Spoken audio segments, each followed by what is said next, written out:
¿Cómo les va? Buenas tardes, buenos días, buenas noches para los que están viendo estos videos, preparándose para el examen de lo que se refiere a lo que es refrigeración y aire acondicionado o climatización en general. Vamos ya en el quinto módulo, ¿ya? Donde vamos a ver aquí ya algo de la parte eléctrica que tiene que ver con los circuitos eléctricos, donde entran los motores. Por así que hay como 5 motores en una instalación frigorífica o una instalación de aire acondicionado, más o menos 5 motores, ¿ya? El compresor, ventilador, la turbina, todo esto usan motores, hay que saber sobre motores eléctricos, ¿ya? Enseguida vamos a ver lo que tiene que ver con estos análisis de los esquemas que aparecen en la misma plaqueta, ¿no es cierto?, de los equipos. Aparecen los esquemas que hay que analizarlos. Mucho viene en inglés, ¿ya? Qué sé yo, el fan, que sería el ventilador, el compresor. Entonces, bueno, hay que analizarlo bien, cómo vienen los esquemas, para uno conectarlo, ¿no es cierto?, entre la unidad interior con la exterior. ¿Vamos? Enseguida vamos a ver cómo funcionan estos motores, cómo se identifican sus bobinas, cómo se verifica si está funcionando bien los motores, sobre todo del compresor, que es uno de los que puede fallar más. Pues ahí vamos a ver cómo se comprueba, cómo se ve si está funcionando el capacitor. Lo mismo vamos a ver cómo se puede revisar la NTC, que es el sensor de temperatura, que también fallan bastante. ¿Vamos? Enseguida vamos a ver cómo vamos a hacer las uniones de las cañerías, ¿ya? Las cañerías que unen, ¿no es cierto?, los dos elementos interiores y exteriores, ¿ya? Primero, cómo se corta la cañería. Hay varios métodos, pero el que más se utiliza es el cortatubo, que es más esencial. Tenemos soldadura, y aquí obligación de hacerlo con soldadura a la plata, vamos a tener un buen soplete, y ahí vamos a hacer una práctica cómo se va a soldar esas cañerías. También cómo se hace una expansión. Más bien, como yo le estoy diciendo, este curso es para orientarlo a usted para dónde va este asunto del examen, porque le van a pedir que haga una soldadura, que haga una expansión, que haga una unión de cañería. ¿Vamos? Así que vamos a ver las diapositivas en PowerPoint. Tenemos un esquema básico de un circuito eléctrico de aire acondicionado. Es también muy parecido a lo que es un circuito básico de un refrigerador, de un sistema de refrigeración, básicamente. Tenemos el compresor, con su acompañante, que es el filtro de líquido. Tenemos el motor del ventilador. Tenemos ahí la entrada, ¿ya? Normalmente se identifica con letra en inglés, porque este S significa starter, bobina de partida. R, run, que sería la bobina de trabajo. Y C significa común, ¿no? Aquí hay un dispositivo de protección térmica. Cuando se calienta, ¿no es cierto?, el motor, va a abrir el neutro, para que no siga funcionando el motor. Está el capacitor, un capacitor que va a servir, ¿no es cierto?, para el arranque de este motor. Ahí está el capacitor. Tenemos el motor y tenemos el capacitor del compresor. Y tenemos el motor del ventilador, que también tiene un común, un run, un start. Start significa partida, ¿ya? Run, trabajo, común, ¿no? Bueno, en algunos motores aparece arranque, trabajo y común, en inglés, en castellano o en español. Y también ese motor también lleva un capacitor más o menos de 4 microfaradios, que es también para la partida. Si usted se analiza bien el esquema, primero tenemos la tierra, que es alambre verde, ¿cierto? Le llega a los dos motores, tierra. Enseguida tenemos el neutro, que es común. Fíjese, le llega el común aquí, le llega el común al otro condensador y sale hacia el motor, ¿no? El neutro, ¿no? Y la línea o la fase, que puede ser a 220 o 210 voltios. Nosotros utilizamos acá en Chile 220 volts. Por lo tanto, ahí está la fase, la línea, ¿ya? Ahí se vuelve atrás.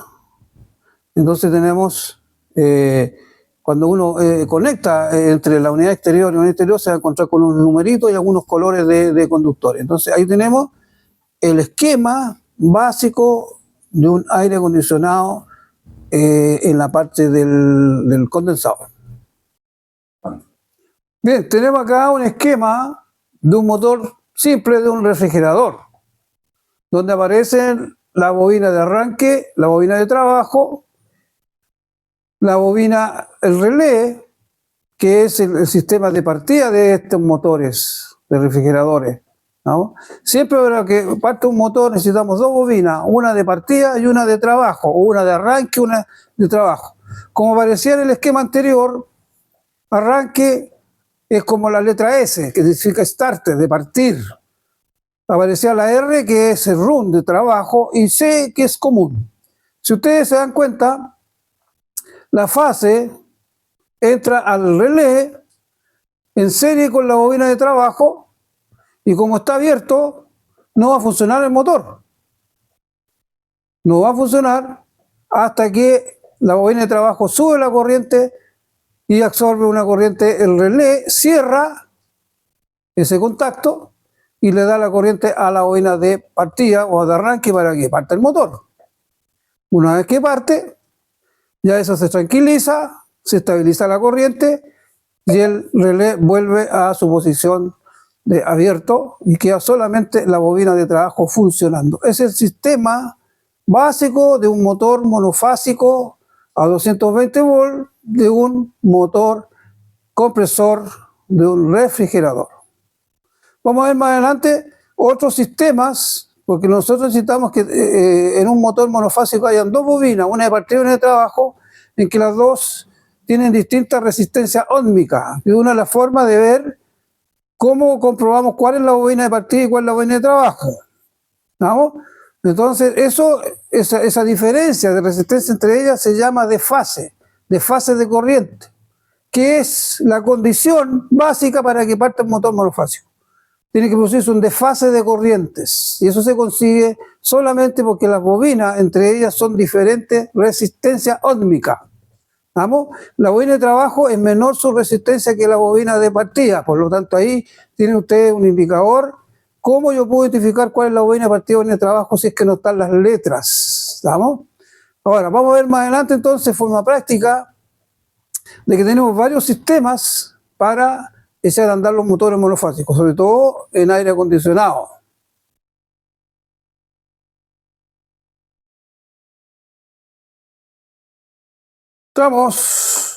Estamos hablando de motores monofásicos utilizados en los sistemas de refrigeración y aire acondicionado y todo tipo de máquinas, de todo tipo de motor, una motobomba, una lavadora, todos usan el mismo motor monofásico conectado a fase neutro 220 volts. Básicamente, lo que vimos anteriormente, vimos un motor de un motocompresor de un refrigerador, pero su sistema de partida va cambiando. Eso es lo que yo les expliqué. Tenemos entonces, básicamente, una bobina de trabajo, una bobina de arranque o de partida. En este caso tenemos un interruptor centrífugo. Ya les explico que el interruptor centrífugo funciona por la fuerza centrífuga. Una vez que parte el motor, la fuerza centrífuga estira unos resortes y va a desconectar un sistema mecánico que tiene el sistema. ¿Vamos? También está incorporado un capacitor aquí, que es para la partida del motor, ¿no es cierto?, para producir un mayor desfasamiento de corriente y así un arranque más potente. Entonces, si ustedes se fijan, esos son los componentes de un motor monofásico. En este caso, el motor monofásico tiene su conexión y desconexión de la bobina de partida, un interruptor centrífugo, que es que reemplaza a la bobina de corriente del compresor que les mostré anteriormente. Hay otro sistema, como vamos a ver adelante, de que los motores de los aire acondicionados no pueden utilizar un interruptor centrífugo porque eso es un mecanismo mecánico y como el motor es hermético no podemos meter el interruptor centrífugo adentro, sino que llevan lo que se llaman capacitores permanentes. Eso es lo que lleva el sistema de aire acondicionado.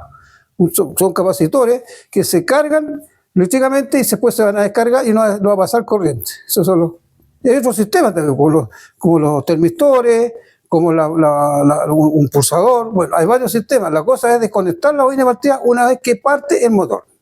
Entonces vamos a hacer una experiencia de un motor para que usted vea cómo funciona y todos los componentes para que usted vea en el momento que quiera probar si el motor está funcionando bien. ¿Vamos? Bien, aquí tenemos un motor didáctico, demostrativo, para ver cómo funcionan. ¿Estamos? Si ustedes se fijan, en la caja está la bobina de trabajo, la bobina de partida, el inductor centrífugo y el condensador. Este es el condensador, capacitor, las bobinas, ¿no es cierto?, están interiormente, la bobina de trabajo, la bobina de partida, el interruptor centrífugo, lo voy a dar vuelta para que lo vean, ahí está. El interruptor centrífugo, ¿qué es lo que hace? Una vez que parte el motor, estos resortes se estiran, mire ahí, y desconecta. Porque necesitamos que una vez que parta el motor, estén las dos bobinas conectadas, pero después una vez que parte, debe desconectarse la bobina de partida. Y es uno de los problemas que tenemos si se me queda la bobina de partida conectada. Entonces vamos a ver ahora el funcionamiento del motor. Está conectado. Si ustedes se fijan de acuerdo al esquema, lo voy a hacer de nuevo. Vamos. Es un motor didáctico. Tengo acá conectada la bobina de trabajo a la fase del neutro. Voy a conectar de la fase hacia el condensador. Está todo en serie. Sale del condensador, entra al centrífugo, sale del centrífugo, entra la bobina de partida, sale la bobina de partida y termina con el neutro. Y ahí va a partir el motor. Lo voy a dar vuelta de nuevo para que vean ustedes el funcionamiento del motor. Cuando abre, vamos a ver si está funcionando esto. Ahí partió el motor, ¿no es cierto? Y funcionó el interruptor centrífugo. Partimos de nuevo. ¿Ves? Eso es lo que hace entonces la bobina. Y fijarse ahora que yo lo voy a hacer funcionar y fijarse el trabajo que vamos a hacer. Estoy eliminando la bobina de partida, estoy sacando todo el componente de lo que corresponde a la bobina de partida, ¿ves? Mire, quedó solamente la bobina de trabajo. Y el motor siguió funcionando, porque ya partió. La pregunta es, ¿parte el motor ahora? ¿Parte o no parte? No parte porque necesitamos las dos bobinas conectadas al mismo tiempo, para que se produzca el desfase de corriente. Y eso se consigue entre las dos bobinas, que tienen distintas resistencias óhmicas, resistencia ohm, y además lo ayuda con el condensador. En este caso, este motor, el condensador lo ayuda para producir un mayor desfase de corriente, que tenga un torque de arranque mayor. Fijarse que una de las fallas de estos motores, el ruido que tiene, si no tiene la bobina partida, pues, acá, mire, escuche, no está la bobina partida, no parte el motor, mire. ¿Te fijas? Es porque no parte, pues, no está la bobina partida, está solamente la bobina de trabajo. Entonces, vamos a demostrarle con una piola que le voy a enrollar al eje aquí, ¿ya? Y vamos a hacer funcionar el motor en forma mecánica, ¿verdad? Pero usted no va a estar ahí enredándole esta cuestión para que parta el motor. Lo que yo estoy haciendo es una demostración de que cuál es la función de la bobina de partida, por romper la inercia y que el motor parta, ¿estamos? Entonces, aquí vamos a ver cómo partimos con este motor. Tiene que ser rápido porque como estoy aquí solo, no partió. Tiene que hacer una manito aquí porque le vamos a dar el vuelo primero y yo lo voy a conectar. ¿Estamos? Lo que estamos haciendo aquí, ¿cuál es la función de la bobina de partida? Pues romper la inercia del motor para que empiece a cortar el campo magnético creado en la bobina de trabajo. Ya, voy a darle vuelta aquí y lo voy a hacer andar en el motor. ¡Démosle! No. Tiene que ser entre dos. A ver si con una mano usted me sujeta el motor.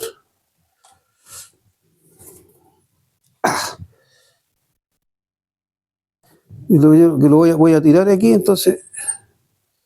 Ahí. Que no se nos venga el motor para acá. No importa que no grabe, si después está funcionando. Vamos. Vale. No funciona. Voy a demostrar que con una piola yo puedo echar a andar el motor, pero no vamos a estar con una piola echándolo a andar, sino que eléctricamente debe partir. Lo que estoy demostrando cuál es la función de la bobina de partida, romper la inercia y cortar el campo magnético creado por la pura bobina de trabajo, ¿ya? Entonces vamos a hacer la prueba con la piola, ¿ya? Lo fuimos. Ahí estamos. ¿Te fijas? Acá. Aquí está la bobina partidora, ¿eh? Con una piola yo le di vuelito al rotor para que corte el campo magnético de la bobina de trabajo, porque la bobina de trabajo está conectada, se fija, está conectada, no está la bobina partida. Para demostrarle cuál es la función de la bobina de partida, y una vez que parte el motor, se conecta la bobina de partida. ¿Vamos?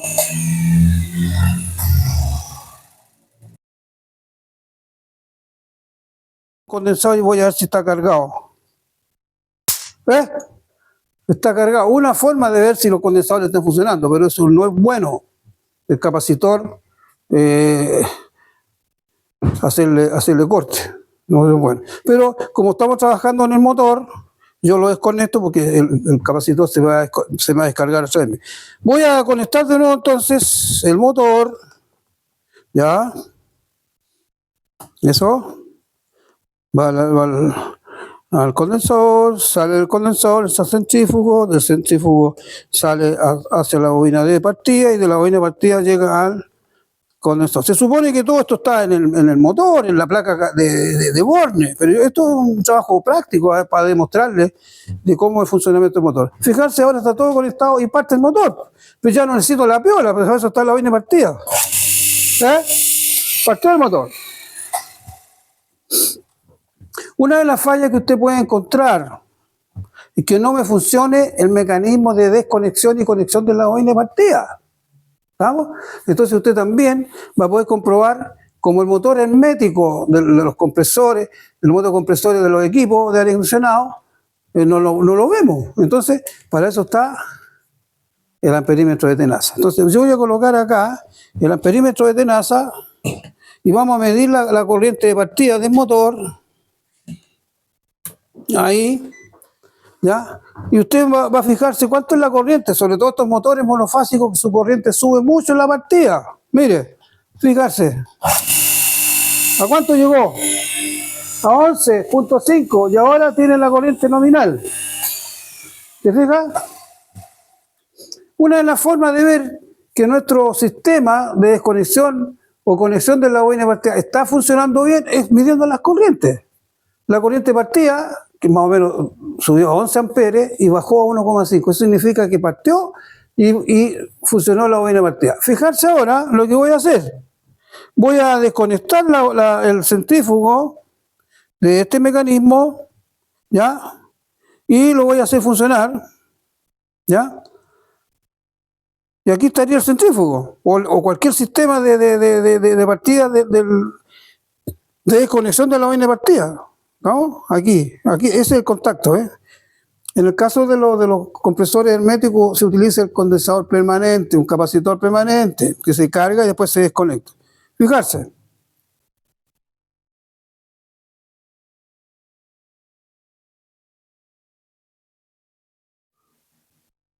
Y se manda el motor, fíjese, está conectado. Dele. Partió. ¿Se fija? Y yo desconecté inmediatamente.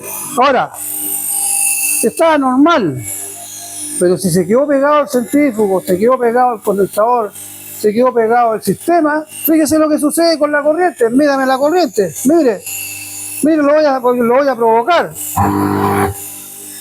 El ruido permanente. No funcionó el sistema de partida, digamos, la desconexión de la bobina de partida. Ahí va a empezar a salir humito, porque la bobina de partida es más delicada. ¿Vamos? Entonces, eso es lo que yo quería explicarle respecto a estos motores. ¿Vamos? Los motores que utilizamos en sistemas de refrigeración y aire acondicionado son de este sistema. Lo único que cambia es el sistema de desconexión de la bobina de partida, que yo le mostré la bobina, el relé, o es el condensador o el capacitor permanente. ¿Vamos?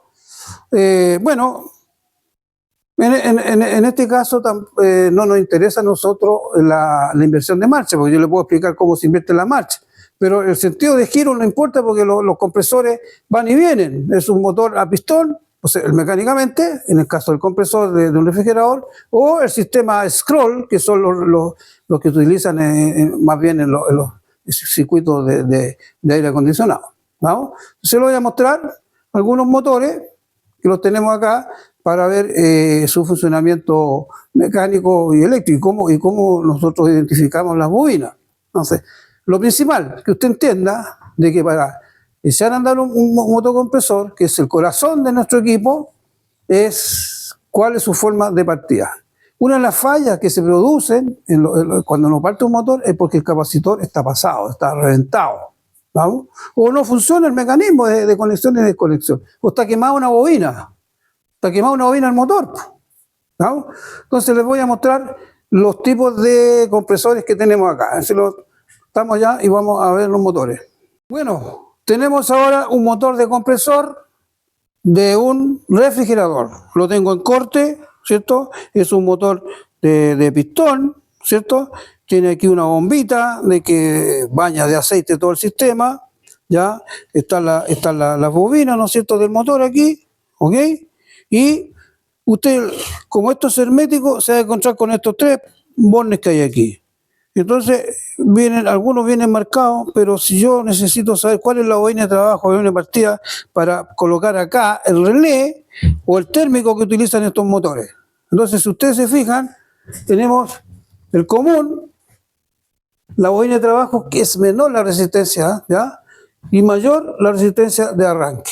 Hay una diferencia entre las dos. Si usted ahora mide entre este punto y ese, va a ser el total de las dos resistencias. Entonces, yo le voy a explicar de que una de las formas de medir, ¿no es cierto?, con un ohmmetro, vamos a medir la resistencia. Entonces, ¿cuál es cuál?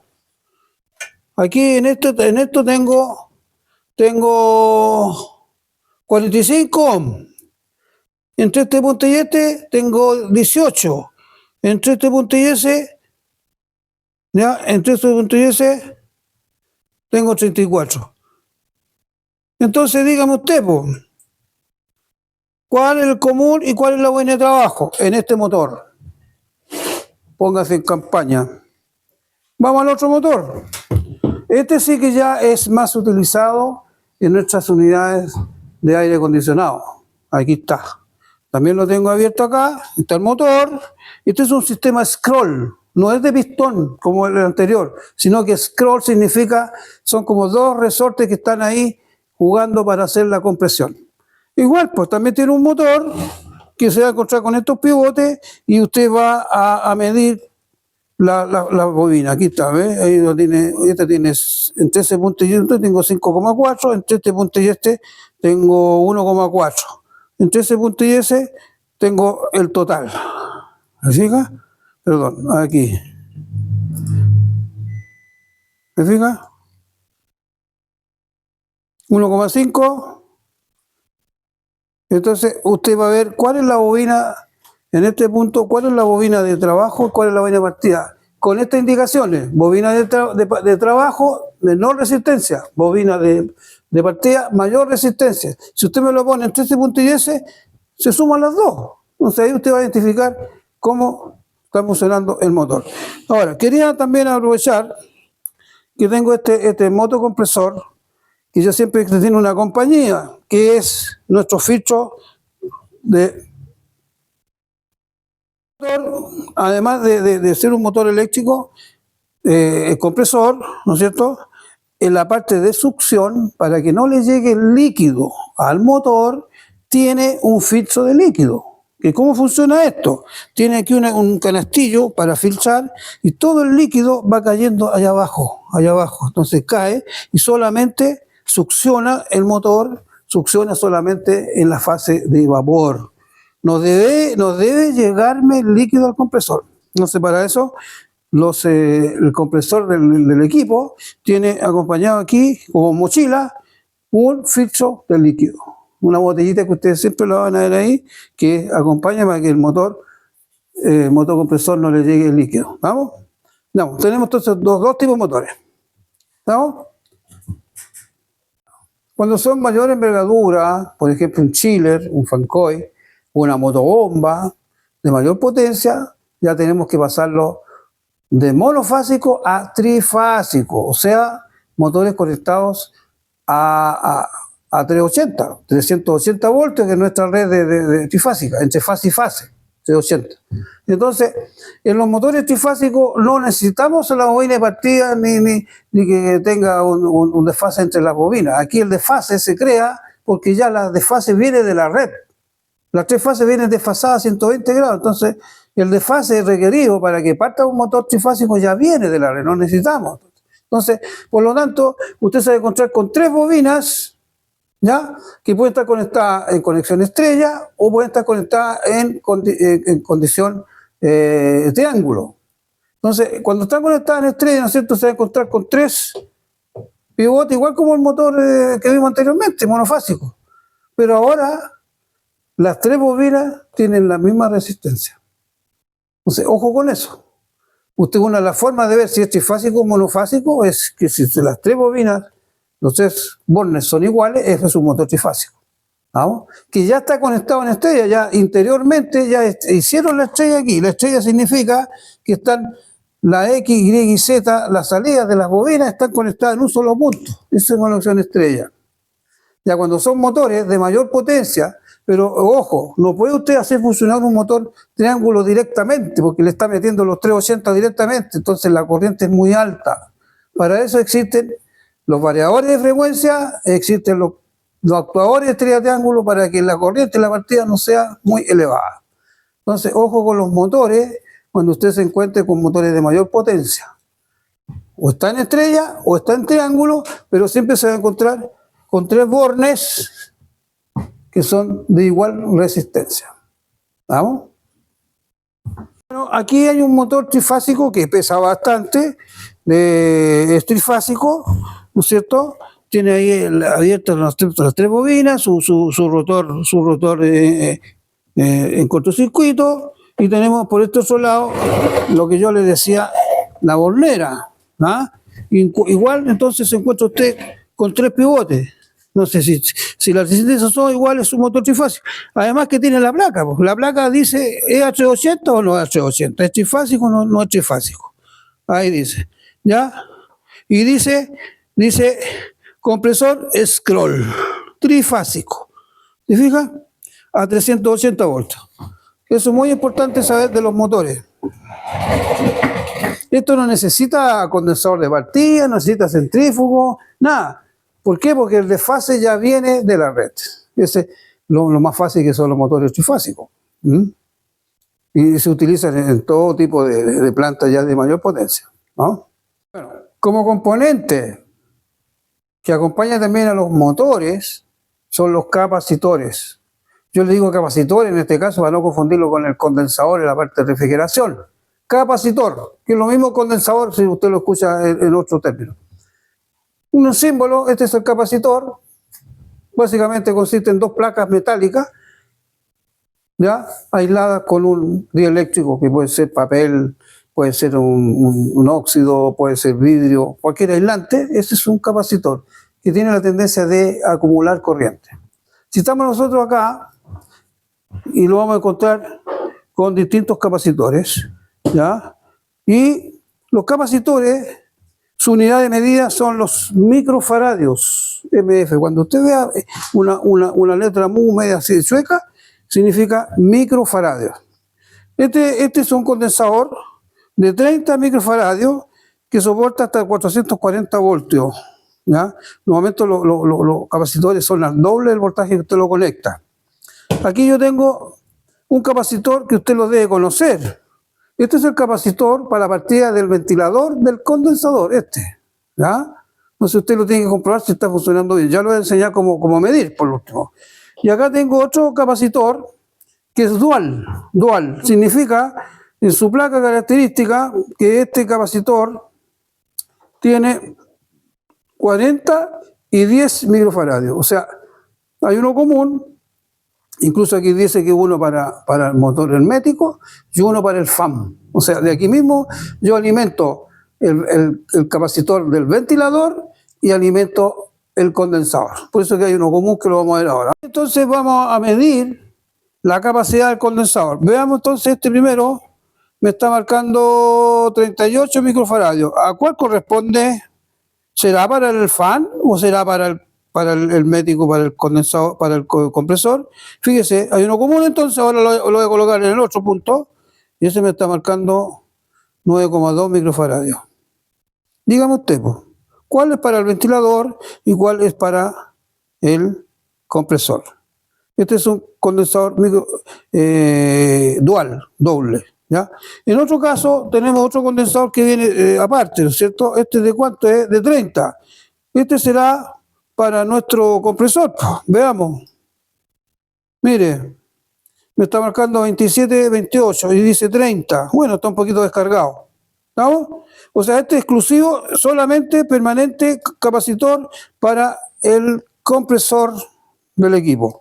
¿Ya? Y aquí tengo aparte, esta caluguita, es también un capacitor, dice que es de 3 microfaradios. ¿Ya?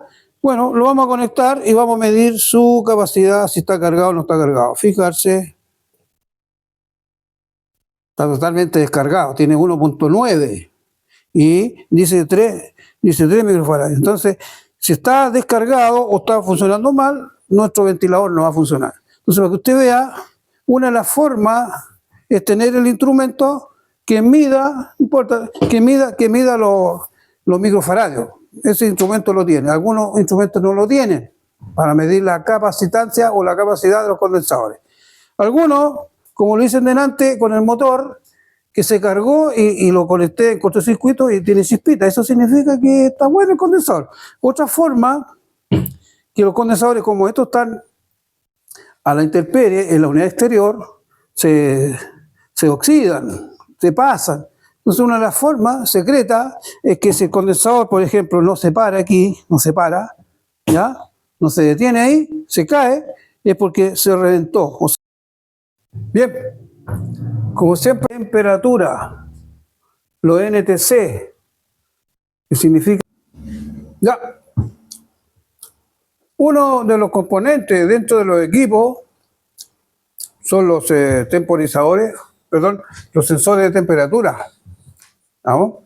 Los NTC, negativos térmicos coeficientes, que son los que mandan la señal hacia la tarjeta para poder ver a qué temperatura estamos requiriendo el equipo, si es frío o calor. Entonces, estos sensores son especiales que van a bajar su resistencia o van a subir su resistencia de acuerdo a la temperatura. Para eso vamos a hacer una experiencia que se la voy a, para que ustedes comprueben si el problema está a través de los sensores de temperatura, los NTC, ¿no? Aprovecho de darle un saludo a la gente que me invitó alguna vez a un curso de la Danfo. La Danfo es la que la lleva.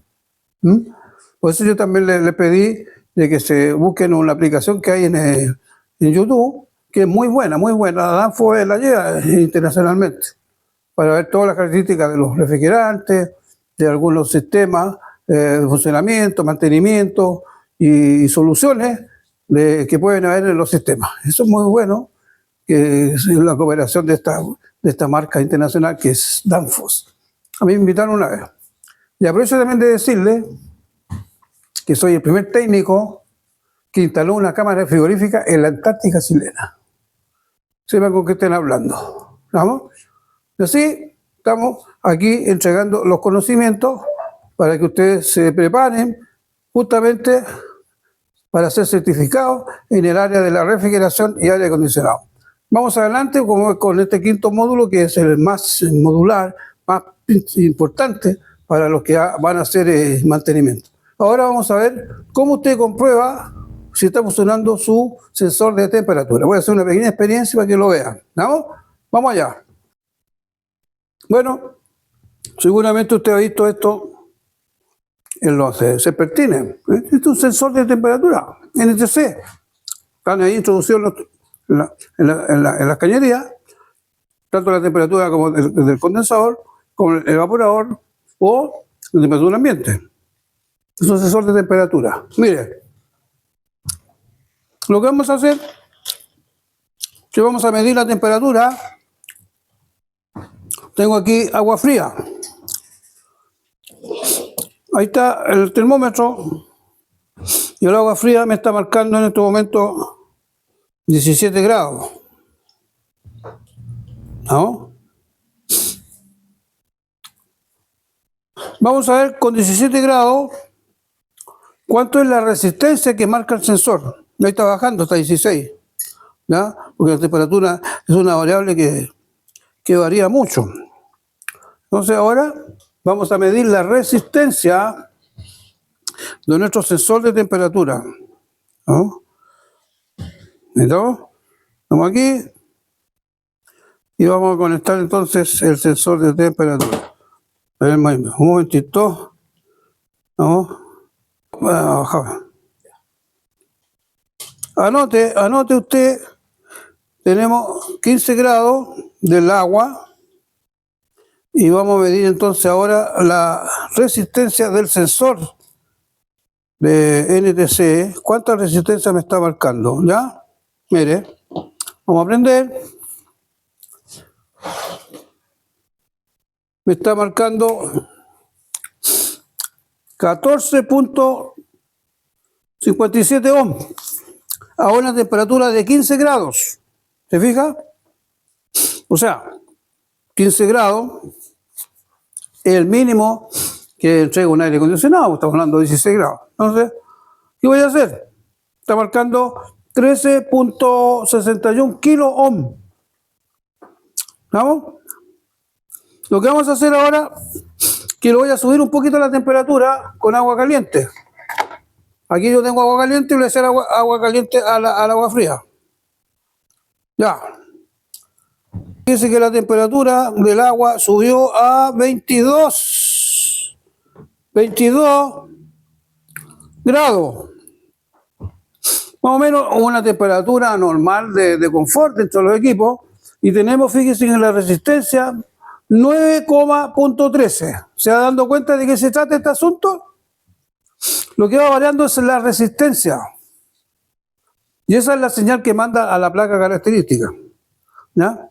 Le voy a aumentar más el calor porque ahora en este momento tenemos 25 grados. ¿Y usted sabe cuántos grados funciona máximo un aire acondicionado? 32 grados. Entonces, ¿qué voy a hacer? Voy a meterle alta temperatura aquí a la otra taza a una temperatura ya pero extrema. Y voy a cambiar los dos dispositivos, tanto el sensor como la temperatura. ¿Ya? Hágase usted, fíjese que tengo 35 grados. ¿Y a cuánto bajó la resistencia del sensor de temperatura? A 1.49. Por eso se llama sensor negativo de temperatura, coeficiente negativo. O sea, si aumenta la temperatura, disminuye la resistencia. Es una forma de comprobar que su sensor está funcionando correctamente. ¿Vamos? Eso es una experiencia que ustedes la pueden hacer y además que le estoy demostrando que una de las fallas que puede haber dentro del sistema, que los sensores no están marcando bien, que se estropearon, que no manda la señal a la tarjeta. ¿No? Ese es un NTC, entiéndase qué es lo que son los sensores de temperatura. ¿No? Ahí está el ejercicio. Vean ustedes que significa que si aumenta la temperatura, miren, tengo 70 grados y tengo 1.42 kilo ohm. Eso se llama. Ahí están los datos.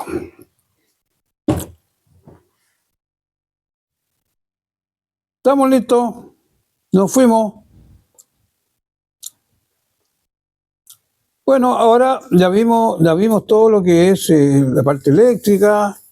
Comprobamos algunos componentes, los motores, lo que tiene que ver con los sensores de temperatura, cómo se comprueba el capacitor, cómo se comprueban las bobinas de un motor.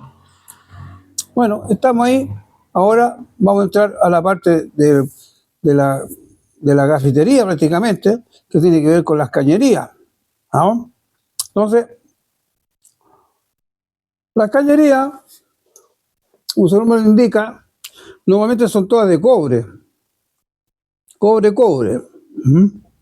Entonces, ¿para qué hablarle de los fittings? Usted sabrá de los fittings, los codos, las reducciones, los terminales, las T. Bueno, el que conoce todo este tema va a estar enterado de esto, ¿no? Entonces, lo que interesa es que para unir entre la unidad exterior y la unidad interior, necesitamos expandir y necesitamos, ahora hay otra forma también moderna de conectar, pero no queda de lado lo que es expandir, ¿ya? El expandidor, y necesita las tuercas principales para que no hayan fuga dentro de eso, ¿no?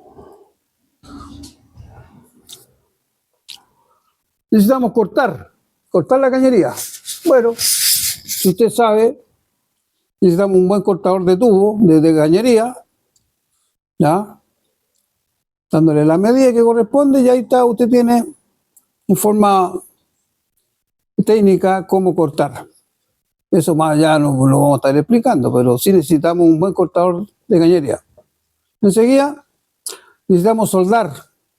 Y aquí la soldadura tiene que ser con soldadura fuerte, soldadura a la plata, al 5%, 15%, ¿ya?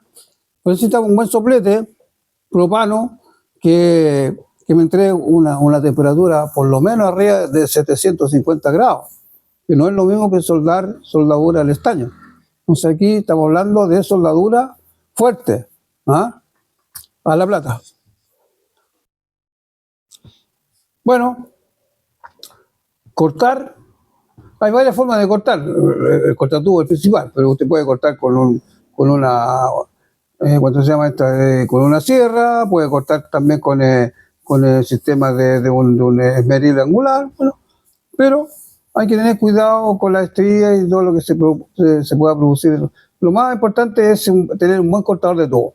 Soldar también tiene su técnica. No lo voy a enseñar aquí, pero yo doy por hecho de que usted sabe soldar. O si no, tendría que hacer práctica de soldadura a la plata con un buen soplete y soldar en ese sentido de poder, porque aquí se exige que sea a la plata, ¿no? Enseguida tenemos los siguientes sistemas de unión de cañería, que son la expansión de cañería, ¿cierto? Que se le expande a 45 grados con estas tuercas principales, con un buen expandidor. Aprender a utilizar bien ese elemento, que también yo lo doy por eso que usted lo sabe utilizar. Ahora, si no sabe utilizar, tiene que hacer capacitación o practicar. Cómprese el elemento y lo practica, ¿no? Y finalmente tenemos cómo vamos a unir estos equipos ya que están soldados, que están cortados, a nuestro equipo, ¿cierto? A la unidad externa, a las válvulas, ¿no es cierto? Entonces necesitamos ahí 2 llaves francesas o cualquier llave de boca a la medida que corresponde para poder hacer la conexión de la cañería hacia la unidad exterior.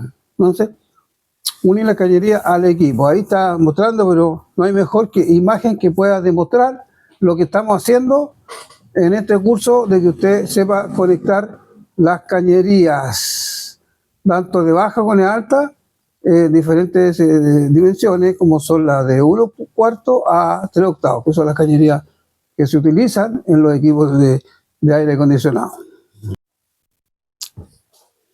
Seguimos en el montaje de la instalación de equipos de aire acondicionado y respetar las buenas prácticas de refrigeración y de aire acondicionado.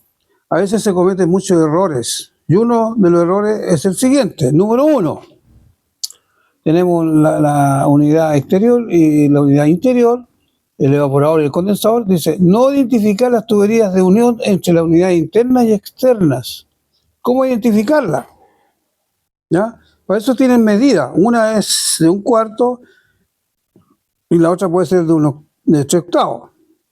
Pero hay que identificarlas bien antes de conectarlas. ¿Sabes?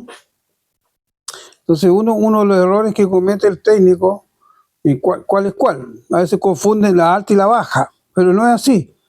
Entonces, Una es la que impulsa, ¿no es cierto?, o la descarga, y la otra es la succión, ¿no? La de succión normalmente es la de mayor diámetro. ¿Listo? Error número 2. No colocar los aislamientos a las tuberías de unión entre la unidad interna y externa. No colocan aislamiento. Lo que pasa es que aquí, entre las dos tuberías, hay una temperatura totalmente diferente entre una y otra. Entonces no puede haber un intercambio de calor ahí entre las cañerías. Para eso se debe colocar aislamiento, un aislamiento especial, ¿ya? Son aislamientos térmicos, de manera que, por eso que se colocan separadas, ¿no? Entonces, que no se provoque ese problema entre las dos cañerías o entre las dos tuberías que van conectando el equipo interior y exterior. Tiene que ir aislado una y otra. Error número 3. Dentro de la misma tubería, dentro de la cañería, colocar el mismo aislamiento. Tanto de la tubería de succión como la de mezcla, en baja presión, como que ahorrarse el aislamiento, sino que tienen que ir separados. Aquí el error es solamente un solo aislamiento, autoadhesivo ahí y amarra toda la tubería. Ese es un error. Error número 4. Colocar un filtro secador en la línea de mezcla a baja presión. No, pues eso no necesitamos aquí nosotros eso. Eso se da más en refrigeración. ¿Cómo usted va a estar sacando humedad dentro del sistema? No, esto no va acá. Los filtros de secador o de humedad, no, aquí no corresponde, ¿ya? Entonces, si usted ve un filtro instalado, no instalarlo. Es un error. El quinto error, que lo hablamos anteriormente cuando hicimos vacío o cuando hacemos carga. Cuando usted va a instalar un equipo, mucha gente, por ahorrarse el vacío, hace un barrido. Con el mismo refrigerante que viene en el condensador, lo sueltan y pasa por todo el sistema de evaporador y las cañerías. Entonces, como que hacen un barrido. Es arriesgado eso porque, primero, que se pierde el refrigerante, y segundo, que el gas refrigerante no le va a sacar la humedad ni tampoco el aire completo que hay dentro de la cañería. Entonces es un error eso, y es una mala práctica de refrigeración y de climatización, porque a algunos les ha resultado. ¿Por qué? Porque ha tenido suerte en el sentido de que, como los equipos a veces vienen nuevos, no hay mayores problemas de humedad dentro del equipo, o las cañerías son más cortas. Pero aquí estamos hablando de 5 metros, 3 metros y medio que vienen las cañerías, entonces puede que venga con un poquito de humedad y suciedad. Entonces,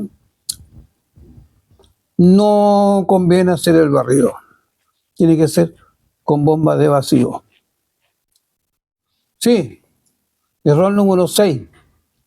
No ajustar la cantidad de refrigerante cuando hay que alargar o acortar la tubería, ni compensar tamaño de tubería. No, ¿qué es lo que pasa? Usted compra un equipo, normalmente viene con 3 metros y medio de cañería, 5 metros algunos. Lo mismo pasa con los cables. Entonces, ¿qué hacemos? A lo mejor a veces es más corto el tramo entre el evaporador y el condensador. ¿Y usted va a cortar la cañería? No hay que cortarla. Hay que enrollarla.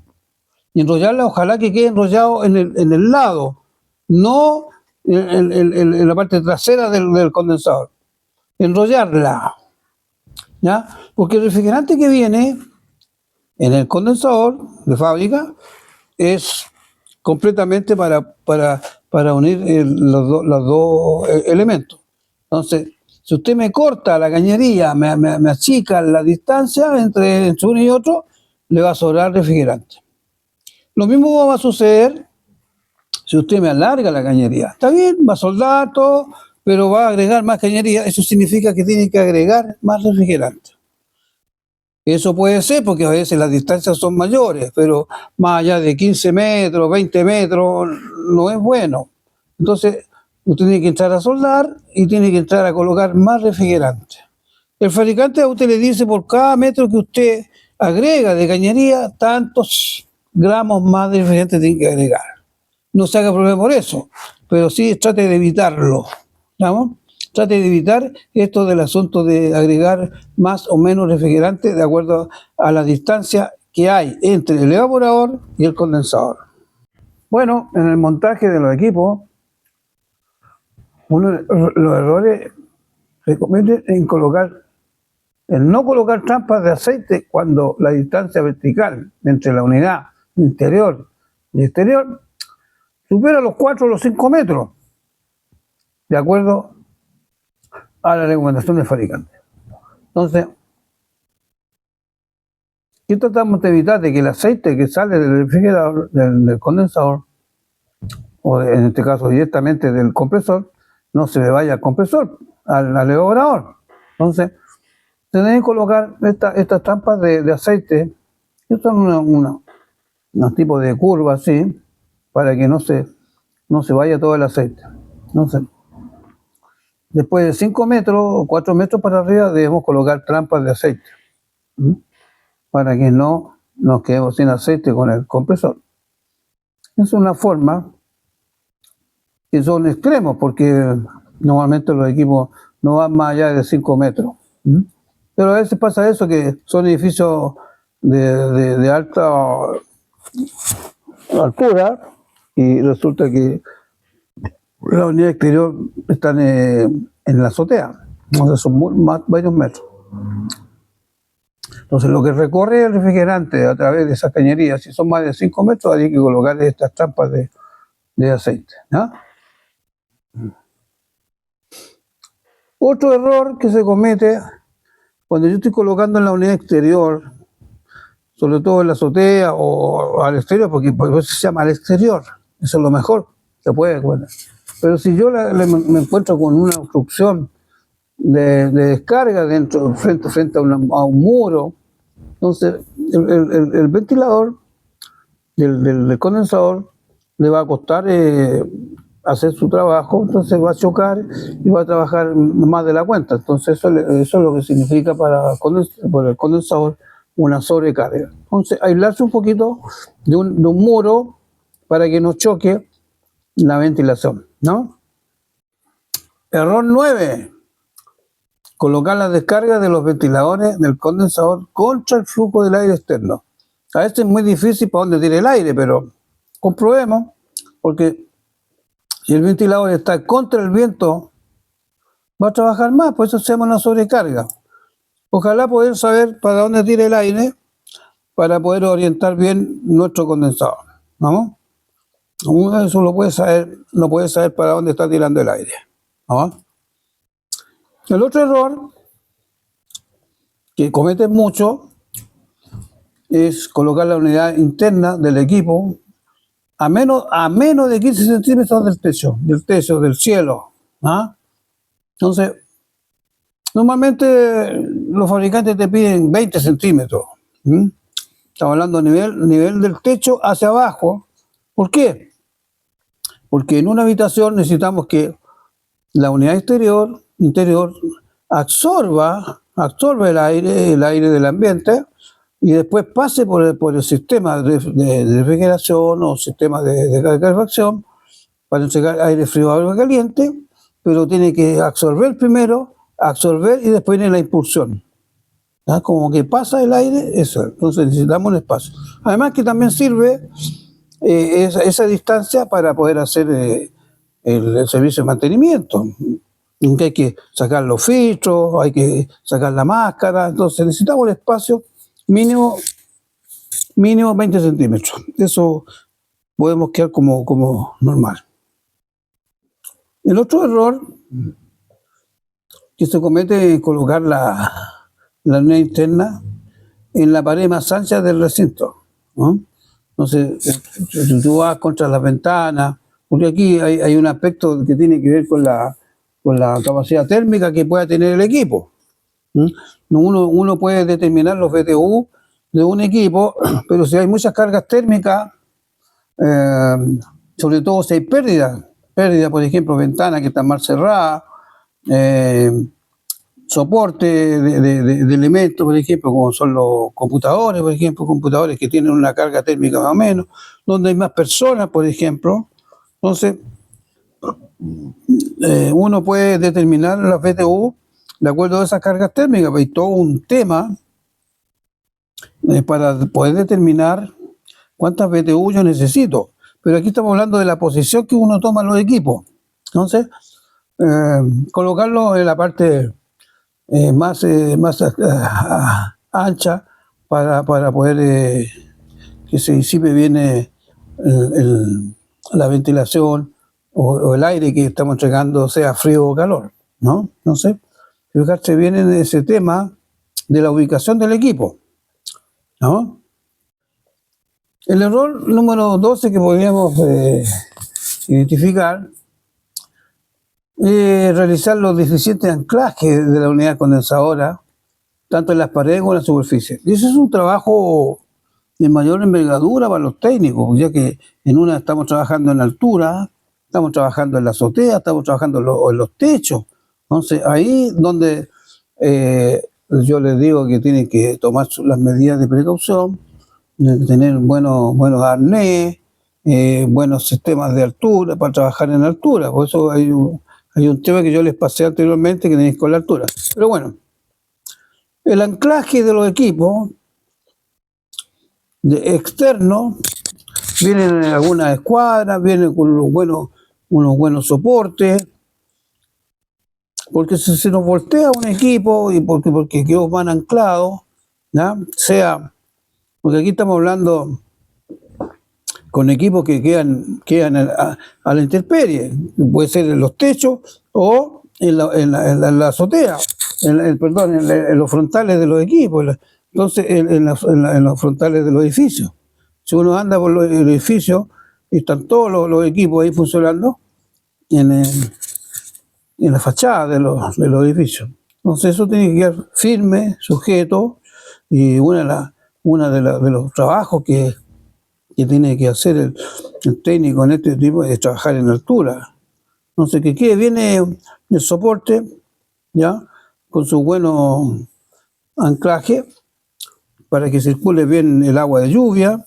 Los equipos de la unidad exterior, pues siempre me han preguntado si son para trabajar en intemperie. Son para eso, para trabajar en intemperie, con lluvia, con frío, calor, ahí están, para eso son. Un IP65 que se llama. Pero los anclajes son lo que interesan, los anclajes, ¿no? Los tipos de sujeción que uno tiene para soportar que el equipo no se los voltee. Como un último error, aunque hay muchos más, pero quisimos mantener esto, que son más comunes, tiene que ver con quitar la funda térmica que traen algunos compresores. O sea, traen como un tipo de frazada ahí alrededor del equipo para que se mantenga la temperatura, porque aquí hay que controlar bien la temperatura, no sacar esa funda que traen los equipos, ¿no? Entonces, para eso son mantener la temperatura adecuada dentro del equipo. Un error de sacarlo. Si lo saca así, perfecto, porque usted va a hacer mantenimiento, va a hacer limpieza, pero después tiene que volver a colocarlo ahí, ¿ya? No lo elimine, para eso es.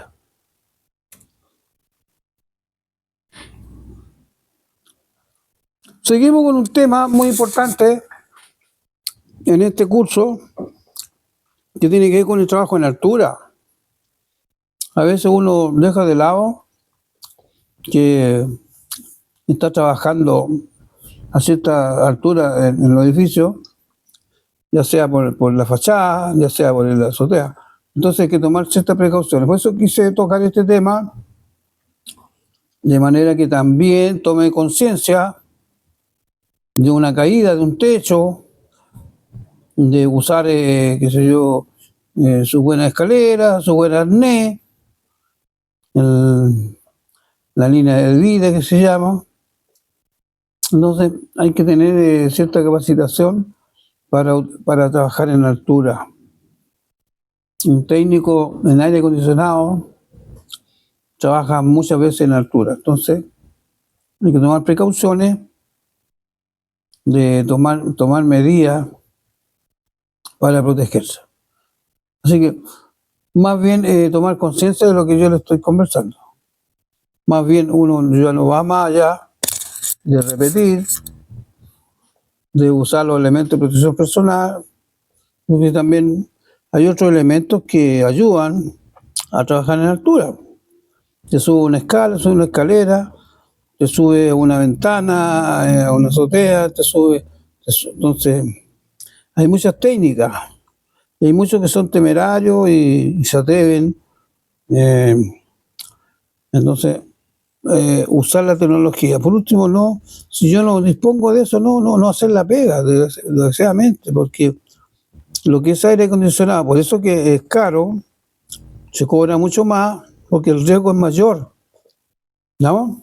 Tomar las medidas correspondientes en la instalación y el trabajo en altura, a eso me refiero. Bueno, algunas pruebas de funcionamiento, después que usted instala el equipo o le están reclamando del equipo que no está funcionando en buenas condiciones, una de las formas para dejar conforme al cliente o al usuario es hacer algunas pruebas de funcionamiento del equipo, como es en este tema que es tan fácil, pero para eso necesitamos un termómetro dual o dos termómetros que me mide la temperatura de absorción y la temperatura de impulsión del equipo. Entonces te mide la temperatura que entra por arriba y la temperatura que sale. Eso se conoce técnicamente como salto térmico. El salto térmico se mide de acuerdo a la temperatura que absorbe con la diferencia que la que impulsa hacia la dependencia que yo quiero acondicionar. Lo que sí te pide que no sean mayores a 12 grados Celsius, o igual a 12 grados Celsius, o mayores a 12 grados Celsius, la diferencia que hay entre la temperatura que se mide en la entrada, absorción, y la temperatura que impulsa el equipo. ¿Vamos? Ahí está claramente, dice las cantidades, ¿ya? Tiene una entrada de 22 y tiene una salida de 7 grados. ¿Cuál es la diferencia? 22 menos 7 me da, ¿cuánto me da? 15 grados. Por lo tanto, está dentro de la eficiencia del equipo, mayor de 12. ¿Vamos? Bueno, repitiendo lo anterior, una de las pruebas de funcionamiento del equipo, sobre todo cuando usted atiende a usuarios, esta cuestión no calienta nada, esta cuestión enfría muy poco, esta cuestión calefacciona muy poco. Bueno, una forma de demostrar es probando lo que se llama la eficiencia de funcionamiento del equipo. Eso se llama salto térmico. Usted tiene un termómetro dual, ¿ya? Que le va a medir la temperatura de absorción y la temperatura de impulsión. No deben haber más de 12 grados, eso es lo que está diciendo. O sea, más de 12. Si hay más de 12, estaría súper bien. Si hay menos de 12, es porque el equipo no está funcionando eficientemente. Es una forma de demostrar que el equipo está funcionando bien. Nada más que eso. Basta con eso. ¿Estamos? Otra prueba, comprobar los amperajes, los voltajes, según la placa de características de los equipos. Usted tiene un amperímetro de tenaza, dice andar el equipo, vea según la placa de características cuánto es el amperaje que está consumiendo el equipo. Si está dentro del rango que le indica la placa, estaríamos ok. Lo mismo pasa con los voltajes, aunque los voltajes siempre son los mismos, son 220 volts. Pero en la línea puede haber un problema. En la línea pueden haber a lo mejor no 220 volts, o hay menos o hay más voltaje, entonces usted compruébelo. Compruebe el voltaje. Para eso están los instrumentos. Listo. Chao. Chao.